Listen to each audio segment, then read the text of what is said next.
Seja bem-vindo ao nosso quadro Explicando a Lição da Semana.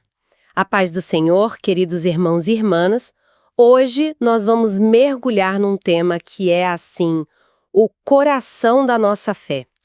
A lição de número 7, que tem o título A Obra do Filho. Amém. Vamos explorar juntos a profundidade da humilhação, da redenção e, claro, da exaltação do nosso Senhor Jesus Cristo. Amém. É uma alegria imensa estarmos juntos para meditar na palavra. O nosso textuário, que é a nossa bússola, né? Isso. Ele está lá em Filipenses, capítulo 2, versículo 9. A palavra de Deus diz: pelo que também Deus o exaltou soberanamente, e lhe deu um nome que é sobre todo o nome. Nossa, que versículo poderoso. É o clímax, sabe? É o ponto alto de uma jornada que, olha, começa na humildade mais profunda e termina na glória mais sublime que se pode imaginar. Exatamente. E a verdade prática da lição, ela resume tudo isso para a nossa vida hoje, né? Sim, ela diz assim: a humilhação voluntária de Cristo, sua obra redentora e sua exaltação gloriosa revelam que somente Ele é digno de toda adoração e obediência. Perfeito, ou seja, o que a gente vai estudar aqui não é só uma teologia distante abstrata. Não mesmo. É um convite à adoração, a uma vida rendida a Ele. A jornada do Filho, que é a espinha dorsal do nosso estudo, a gente pode ver em três atos gloriosos. Quais seriam eles? Primeiro, a humilhação voluntária, que é esse esvaziamento da sua glória. Depois, a obra redentora, o sacrifício na cruz em nosso lugar. E, por fim, a exaltação gloriosa, quando ele é entronizado como Rei soberano. Fantástico. A nossa leitura bíblica em classe, para quem está acompanhando, está em Filipenses 2, de 5 a 11, e também em Hebreus 9, do 24 ao 28. Isso mesmo. Ok, então vamos lá. Vamos desvendar o primeiro ato, a humilhação voluntária do Filho. O apóstolo Paulo, ele começa nos chamando para ter a mente de Cristo. O que isso quer dizer na prática? Essa é uma exortação, assim, fundamental em Filipenses 2, versículo 5. Paulo diz: haja em vós o mesmo sentimento que houve também em Cristo Jesus. Sentimento.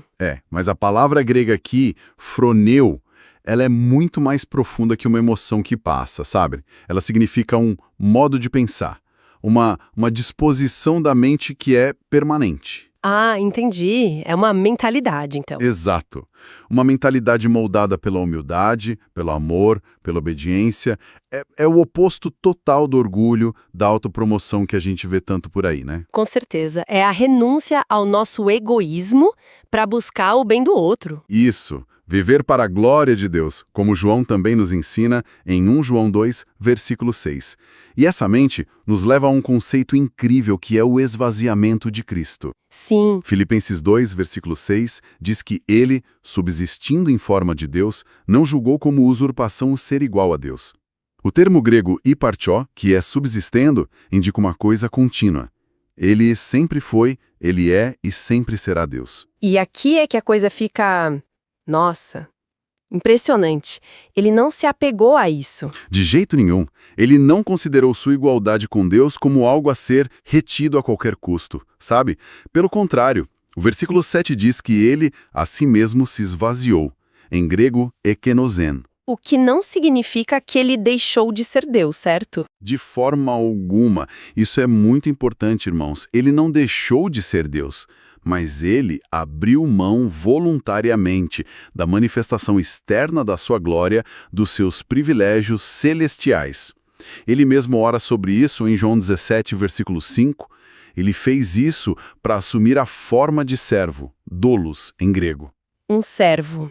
E essa obediência não parou só na encarnação, né? Ela foi muito além, foi até as últimas consequências. Foi uma obediência sacrificial. Filipenses 2, versículo 8, descreve essa descida, essa progressão. Ele humilhou-se a si mesmo, sendo obediente até a morte e morte de cruz. Que contraste, né? Total. Enquanto o primeiro Adão, pela desobediência, trouxe condenação para todos nós, Cristo, o segundo Adão, por sua obediência perfeita, trouxe justiça. É o que lemos em Romanos 5, versículo 19. E a morte de cruz, irmãos, era algo escandaloso, vergonhoso, mas foi ali, naquele ponto, o clímax do propósito de Deus para nos redimir. Uau. E isso nos conecta perfeitamente ao segundo grande ato, a obra redentora do Filho. A carta aos Hebreus, ela faz um contraste muito forte entre o sacerdócio da antiga aliança e a obra de Cristo, porque o sistema antigo era insuficiente. Bom, o autor de Hebreus diz que o sacerdócio levítico era uma sombra imperfeita, é o que está em Hebreus 8, versículo 5. Os sacrifícios deles eram repetitivos. Todo ano, de novo, de novo. Exato. E por isso mesmo, eles eram insuficientes. Não podiam remover o pecado de forma definitiva. A gente lê isso em Hebreus 10, dos versículos 1 a 4. Eram homens pecadores, ministrando num santuário terreno que era provisório. Tudo aquilo apontava para algo muito maior. E Cristo é esse algo maior. Ele é o cumprimento, ele é o antítipo perfeito. Ele é o sumo sacerdote superior, eternamente superior. Enquanto os sacerdotes levitas entravam no Santo dos Santos uma vez por ano, com sangue de animais, Cristo, nosso sumo sacerdote eterno, não entrou num santuário feito por homens. Ele entrou no próprio céu. No próprio céu, com o seu próprio sangue, garantindo uma redenção eterna. É o que está em Hebreus 9, versículos 12 e 24. O que torna, então, o sacrifício dele único e suficiente. A palavra-chave que a gente encontra em Hebreus 9, versículo 28, é uma vez. No grego, apax. Apax. Isso significa uma única vez para sempre. Não precisa repetir. A obra dele é perfeita, é eterna. Quando ele bradou na cruz, está consumado, lá em João 19. Sim, o tetelestai. Exatamente. Ele declarou que a dívida estava paga. O caminho para Deus estava aberto, para sempre. Ele não veio só para cobrir o pecado, como os sacrifícios antigos faziam.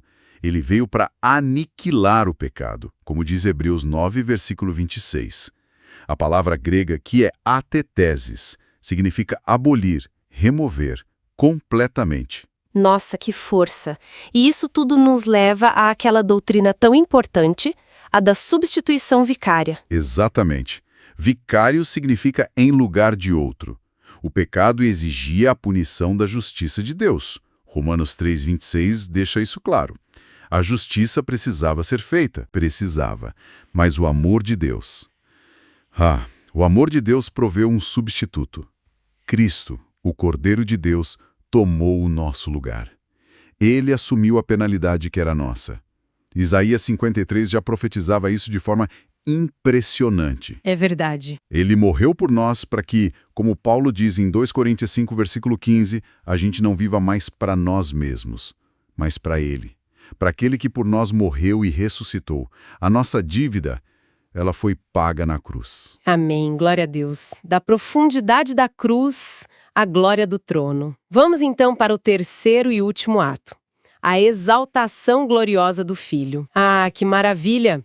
Depois da humilhação, depois da obediência perfeita, veio a resposta do Pai. Filipenses 2, versículo 9, afirma que Deus o exaltou soberanamente.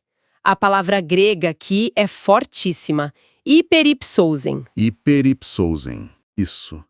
Significa uma elevação, acima de toda e qualquer medida. Cristo não só ressuscitou, ele se assentou no trono, à destra do Pai. O lugar de suprema autoridade e poder sobre todo o universo. Hebreus 1, versículo 3 confirma isso. E junto com essa exaltação, ele recebeu um nome incomparável. Um nome que é sobre todo nome. O que isso significa? Significa que nenhuma autoridade, nenhum poder, nenhum título, seja nesta era ou na que há de vir, se compara ao nome de Jesus. É um nome supremo. Supremo. Efésios 1, versículo 21 fala sobre isso. E esse nome, irmãos, é a fonte de toda a autoridade espiritual que foi delegada a nós, a sua igreja, para curar, para libertar, para proclamar o Evangelho, conforme Marcos 16, versículos 17 e 18. Então essa soberania dele é universal, mas também tem um aspecto futuro, né? Sem dúvida. A palavra garante que um dia toda a criação vai se curvar diante dele. Filipenses 2, versículo 10. A confissão de que Jesus Cristo é o Senhor será. Universal. Para nós, os salvos, será um ato de adoração voluntária, cheia de alegria. Para os demais, será um reconhecimento compulsório em juízo. E a promessa final é que ele vai voltar. Ele vai voltar em glória para buscar aqueles que o esperam para a salvação. É a promessa de Hebreus 9, 28. Que jornada maravilhosa! A obra do Filho é de fato completa. Perfeita, suficiente. Amém. Ele se humilhou para nos salvar, se sacrificou para nos redimir e foi exaltado para governar para todo sempre. A questão que fica para nós então é como a gente vive essa verdade no nosso dia a dia. A aplicação é direta e ela transforma a nossa vida. Primeiro, nós imitamos a mente de Cristo, renunciamos ao nosso egoísmo, vivemos em humildade, em amor, em obediência. Segundo, nós lembramos todos os dias que a nossa salvação não é baseada em méritos nossos. Não é pelo que fazemos, mas pela obediência completa de Cristo ao Pai. Certo. E terceiro? Usamos o nome de Jesus com fé, para o propósito que Ele nos delegou: curar, libertar e vencer as forças do mal. Amém. E com essa certeza, com os nossos corações cheios de gratidão, cheios de esperança, nós aguardamos o retorno triunfal do nosso Senhor e Salvador, pois o Rei está voltando. E nós encerramos com a promessa final de toda a Escritura, lá em Apocalipse, capítulo 22, versículo 20. Aquele que testifica estas coisas diz: certamente cedo venho. Amém. Ora vem, Senhor Jesus. Vivemos em santidade e oração, corpo, alma e espírito em preparação, vigilantes firmes na tua direção, esperamos a promessa da salvação. Vem, Senhor Jesus.